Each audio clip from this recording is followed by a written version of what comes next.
Salut à toi, ici Gislain du blog Imo Express Club. J'espère que tu vas bien. Bienvenue dans cette nouvelle vidéo. Alors aujourd'hui, le sujet du jour, c'est nous allons voir comment débuter dans l'immobilier en partant de zéro. Mais avant de commencer, je t'invite à faire trois choses. La première des choses, je t'invite à t'abonner à ma chaîne YouTube pour recevoir des notifications et ne rien rater de mes prochaines vidéos. La deuxième chose que je t'invite à faire, c'est de liker cette vidéo en me mettant un énorme pouce parce qu'à partir de 100 likes, YouTube référence mieux les vidéos.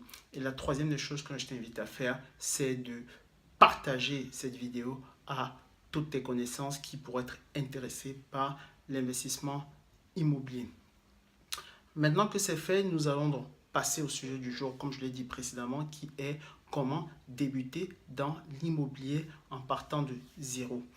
Ce qu'il faut savoir, c'est que la première des choses, c'est qu'il faut être capable de briser les croyances limitantes qui, en fait, finalement disent que on ne peut s'enrichir et investir dans l'immobilier que si on a un gros apport ou si on est un héritier ou alors si on a reçu d'énormes liquidités, etc. Alors, ce n'est qu'à ce type de personnes-là que est réservé l'investissement immobilier. C'est vrai dans certains cas, mais nous allons voir que dans la plupart du cas, c'est que les gens n'ont pas été formés à l'éducation financière, en fait. Parce que même dans nos études, nous n'avons pas été formés à l'éducation financière. Beaucoup de gens n'investissent pas dans l'immobilier, pas parce qu'ils n'ont pas d'apport, mais parce qu'ils ne savent pas comment faire pour investir dans l'immobilier, parce qu'ils n'ont pas la connaissance. Donc c'est la raison pour laquelle pour investir dans l'immobilier, il faut apprendre, il faut se former, c'est nécessaire si on veut investir dans l'immobilier. Alors nous allons donc voir en 10 points simples comment débuter dans l'immobilier en partant de zéro. Premier point, c'est avoir des revenus réguliers. Il ne s'agit pas ici de dire qu'on a, je ne dis pas ici qu'on a forcément un CDI, ça peut être un CDD, ça peut être, on peut être auto-entrepreneur, freelance, etc., cumuler plusieurs CDD, bref, l'essentiel ici, c'est d'avoir des revenus réguliers. Il faudra être capable de prouver à la banque qu'on a des revenus réguliers qui tombent tous les mois et en prouvant cela, on pourra ainsi avoir accès au crédit immobilier. Le deuxième point, c'est faire une simulation de sa capacité d'emprunt. C'est quoi en fait une simulation? En fait, c'est justement de voir votre banquier en fait et de lui demander jusqu'à quel niveau je peux emprunter pour un crédit immobilier. Et pour faire ce document-là, il va se baser en fait sur vos revenus et sur vos charges. Et en fonction de ce que vous recevez tous les mois et ce que vous sortez tous les mois, il va donc être capable de vous produire ce document-là qui est finalement crucial parce que ça va vous permettre de savoir jusqu'où vous pouvez emprunter et quelle typologie de biens vous pouvez cibler pour votre investissement immobilier. Le troisième point, c'est trouver le bien qui rentre dans votre budget. Comme vous avez déjà eu votre simulation, vous savez exactement jusqu'où vous pouvez aller en termes de capacité d'emprunt. Donc, il faut trouver un bien qui rentre dans ce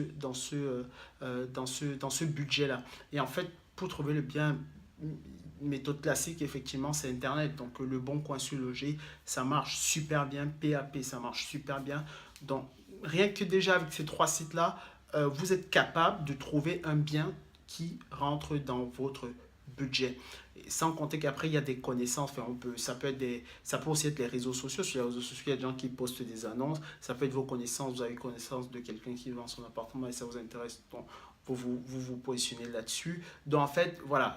Globalement, d'une manière générale, Le Bon Coin, Se Loger, les réseaux sociaux, notre entourage, tout ça peut vous alimenter pour pouvoir trouver votre bien et qui absolument doit rentrer dans votre budget pour que la banque puisse vous financer et vous octroyer votre crédit. Le quatrième point, c'est prévoir, fixer une date de visite. Donc, une fois que vous êtes trouvé votre bien, vous décrochez votre téléphone et vous appelez l'agent immobilier ou le proprio, peu importe, enfin, la personne que vous aurez au bout de fil, pour fixer justement une date de visite. Ce qu'il faut savoir, c'est que voilà, il faut ne pas perdre votre temps. Donc, il faut vraiment visiter les biens qui vous intéressent. Et je je vous conseille même, si vous avez déjà ciblé une zone, c'est de prévoir 2 ou 3 visites dans la même journée, dans la même zone. Comme ça, en une journée, vous avez visité 3 biens et vous êtes capable, au bout de ces visites-là, de pouvoir vous positionner ou ne pas vous positionner. Enfin, ça dépend de ce que vous aurez vu sur les biens que vous avez visités. Mais pour gagner du temps, il vaut mieux cibler des biens qui sont dans une même zone et prévoir 2 ou 3 visites qui s'enchaînent. Comme ça, vous allez gagné du temps. Vous n'aurez pas à vous déplacer forcément tous les week-ends pour faire les visites. Mais la première des choses, c'est vraiment décrocher son téléphone et prendre un rendez-vous pour une visite. Le 5e point, c'est préparer une fiche de visite. Préparer une fiche de visite, en fait, c'est vous allez tout simplement prendre une feuille où vous allez noter toutes les questions que vous aurez à poser à l'agent immobilier ou au proprio ou à la personne qui vous fera la visite. Et comme ça, vous aurez toutes les réponses. Ça peut être la superficie, les charges, la taxe foncière, les travaux votés, etc. Donc, tous ces éléments-là, vous allez pouvoir poser vos questions et les noter. Mais il faut savoir que même si vous avez des questions qui vous reviennent plus tard, même si vous êtes déjà chez vous, etc., vous pouvez toujours appeler l'agent immobilier, le propriétaire ou la personne qui vous a fait la visite pour lui poser ces questions parce qu'il faut avoir le maximum d'informations possibles pour pouvoir investir dans l'immobilier rentable. Le 6e point, c'est connaître la rentabilité locative du bien. En fait, globalement, schématiquement, la rentabilité, ça va être en fait vos loyers potentiels divisé par le prix d'achat. Vous aurez une rentabilité brute. Mais on peut affiner ce calcul de rentabilité-là et il existe des tonnes et des tonnes de simulateurs sur Google. Vous tapez juste calcul de la rentabilité immobilière sur Google. Vous allez avoir des simulateurs qui existent et qui vont pouvoir justement, en fonction des données que vous rentrez, vous calculer la rentabilité locative du bien. Le 7e point, c'est signer un compromis de vente. C'est quoi un compromis de vente? C'est donc un document qui vous engage vis-à-vis du vendeur que vous allez acheter, acheter ce bien. Donc c'est un document que vous allez signer tous les deux pour vous mettre d'accord sur le prix, sur l'apport et qui finalement, c'est à partir de ce document-là que va se déclencher tout le processus d'acquisition de ce bien. Une fois que vous aurez signé le compromis, vous irez donc voir votre banquier avec ce document-là et comme ça, vous allez pouvoir déclencher une demande de prêt. Et une fois que la demande de prêt sera signée, etc., ils vont se mettre en relation avec les différents notaires.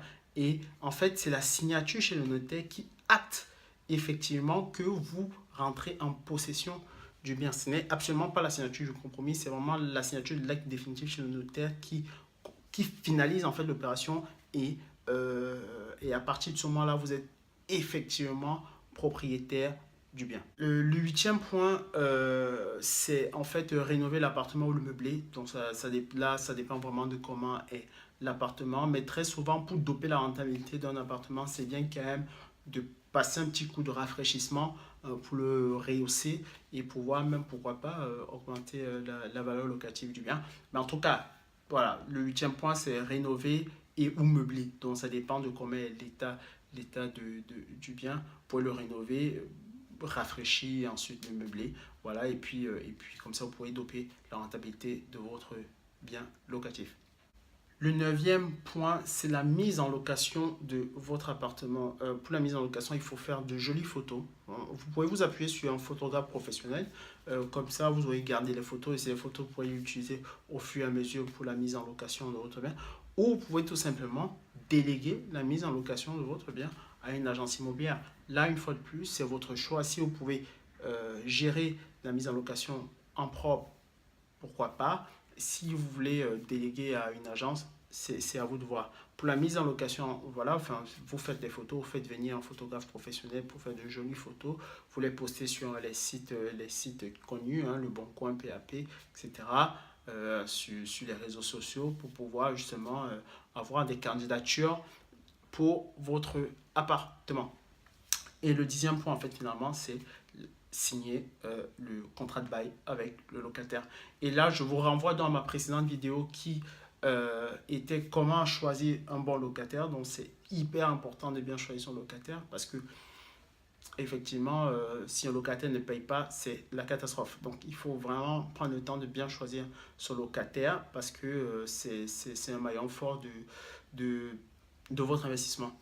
Et une fois que vous aurez donc signé avec le locataire, ben, vous allez commencer à encaisser vos premiers loyers. Donc, et voilà. Donc, on a vu en 10 points simples comment débuter dans l'immobilier en partant de zéro. Donc, vous qui m'écoutez, je vous remercie et puis je vous invite à passer massivement à l'action parce que l'immobilier n'est pas réservé qu'aux autres, l'immobilier est réservé à tout le monde et tout le monde peut se lancer. Là, on vient de voir 10 points simples comment débuter dans l'immobilier en partant de zéro. J'ai également un cadeau pour vous, ça se trouve dans la description de cette vidéo. C'est une formation gratuite complètement offerte où je vous donne des chiffres clés, comment investir dans l'immobilier et générer un gros patrimoine et de gros cash flow. Donc, ce qu'il faut savoir, c'est que investir dans l'immobilier, acheter un appartement, c'est facile. Mais investir dans l'immobilier, c'est beaucoup plus complexe parce que là, on vise du rendement. Donc, si vous voulez investir dans l'immobilier rentable, il faut justement prendre en compte un certain nombre de paramètres. Donc, je vous remercie et je vous dis à bientôt pour une nouvelle vidéo. Ciao!